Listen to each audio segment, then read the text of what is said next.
মাত্র ৩৬০ টাকায় আপনি যদি ঘুরে আসতে পারেন এমন এক জায়গা যেখান থেকে দেখা যায় মেঘে ঢাকা মেঘালয়, যেখানে পাহাড়ের কোলে জমেছে নীল জল আর নদী পেরোলেই হাত বাড়ালেই ছুঁয়ে ফেলা যায় ভারত, তাহলে কেমন হতো? চলুন ঘুরে আসি নেত্রকোনার সবচেয়ে মিস্টেরিয়াস অথচ সবচেয়ে সস্তা এক ভ্রমণ স্পট বিরিশিরি থেকে।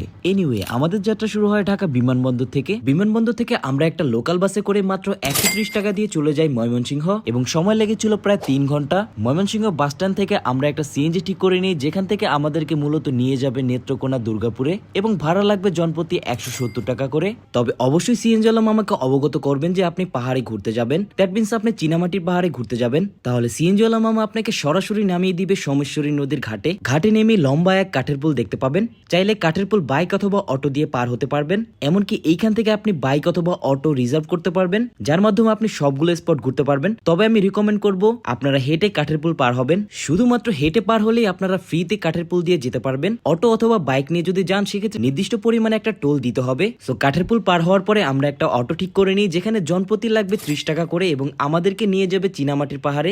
অটোতে করে যতটাই আগাচ্ছিলাম ততটাই সৌন্দর্য বৃদ্ধি পাচ্ছিল। সো চীনামাটির পাহাড়ে যাওয়ার পরে আমার কাছে মনে হচ্ছিল এত সুন্দর ভিউ যে বাংলাদেশে আছে সেটা আমার জানা ছিল না। সো বর্তমানে আপনারা যে পাহাড়টা দেখতে পাচ্ছেন এটাকে মূলত বলা হয় লাল মাটির পাহাড়। তবে এটা কোনো সাধারণ পাহাড় না, এখানে পাহাড়ের গায়ে জমে থাকা নীলচে পানি যেন কেউ রং মিশিয়ে রেখেছে। আর পাহাড়ের চূড়ায় উঠে দাঁড়ালেই চোখের সামনে ভেসে ওঠে মেঘে ঢাকা মেঘালয়। এখন আপনারা যে পাহাড়টি দেখতে পাচ্ছেন এটিকে মূলত বলা হয় চীনামাটির পাহাড়। আর এই পাহাড়ের মাঝখানে আপনারা যে পানিগুলো দেখতে পাচ্ছেন এগুলো দেখতে সত্যিই খুবই সুন্দর একটা কালার, যেটা দেখলেই ভালো লাগবে। তবে বর্তমানে যেহেতু সিজন না, অনেকদিন বৃষ্টি না হওয়ার কারণে পানির কালার অনেকটাই নষ্ট হয়ে গিয়েছে, যেটা কিছুদিন পরে নিয়মিত বৃষ্টি হলে আবার ঠিক হয়ে যাবে। আর এই পাহাড় থেকে মেঘালয় খুবই ভালোভাবে দেখা যায়, যেটা আপনারা চোখের সামনে দেখলে আরো ভালোভাবে উপলব্ধি করতে পারবেন। তো এইখানে বেশ কয়েকটাই পাহাড় আছে, আর এই পাহাড়ের উপরে উঠলেই একদম চোখ জুড়িয়ে যায়, কারণ চারদিকটা এত সবুজ।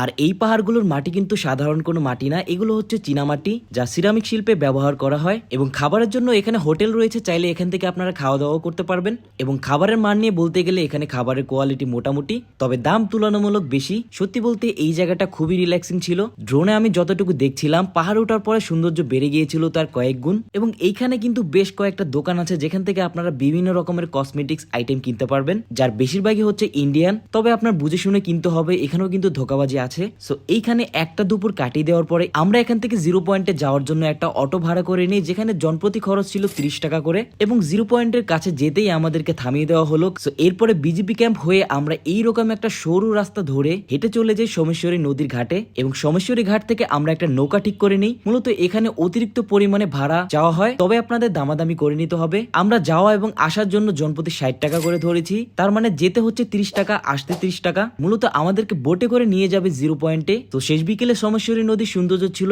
এক কথায় অসাধারণ। তো নৌকা দিয়ে একটু একটু করে আমরা চলে যাই জিরো পয়েন্টে।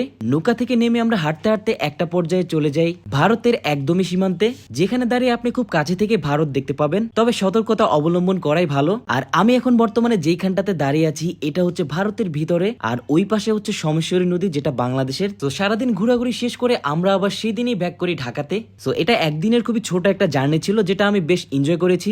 নেত্রকোনা ট্যুর করে সবচেয়ে ভালো লাগার দুইটা বিষয় হচ্ছে, প্রথম কারণ হচ্ছে অল্প বাজেটে খুবই সুন্দর সুন্দর স্পটগুলো ঘুরতে পেরেছি। দ্বিতীয় কারণ হচ্ছে একদিনের ভিতরে কভার হয়ে গিয়েছে। সো আপনিও যদি আপনার ভাই ব্রাদার্স নিয়ে এখানে একটা ডে ট্যুর দিতে চান তাহলে এই ভিডিওর কমেন্ট সেকশনে মেনশন করে ফেলুন।